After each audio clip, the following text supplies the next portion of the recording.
Ngayong araw nga ay napag-isipan na namin na ibenta ang aming baboy.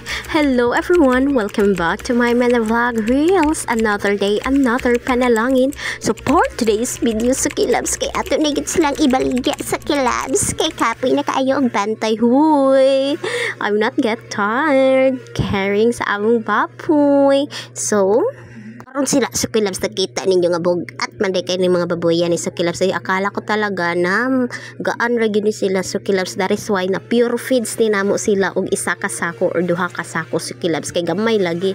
Ug sa dihang sa kilabs nakita na sa timbangan sa kilabs kay ni toyok man siya sa kilabs na 96 man noon na 100. So dira na gyud sa kilabs kana okay.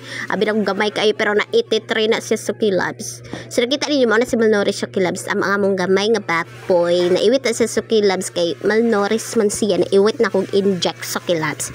So dira sa kilabs kay puno na sila ata na pag-deliver ay pagkahuman anak sa kilabs kay kuan man ni sila sa kilabs kay tapulan. So tuyok na gid ang timbangan sa kilabs. So ano si Marga sa kilabs ang pinakamaldita sa tanan. Gugat kay sila sa kilabs ay kay pito gid sila kabuok sa kilabs. So gitimbang na sila sa kilabs, sa sila papa na lang nagdamang sa kilabs kay kakaya raman nila. Nakita din dira sa kilabs kay nangurog siya sa kilabs. 100 kilos na siya sa kilabs. 100 kilos bugat kay siya sa kilabs. Abi na magdili, gabi na magaan sila sa kilabs sa imuhang 3 months nga kuan sa kilabs kay naa na kay ibaligya na harvest na nimo. Unyang ginansa pud sa kilabs kay daghan kay project. Nakita din dira sila goot sila oy. Naggoot sila sa kutanganan.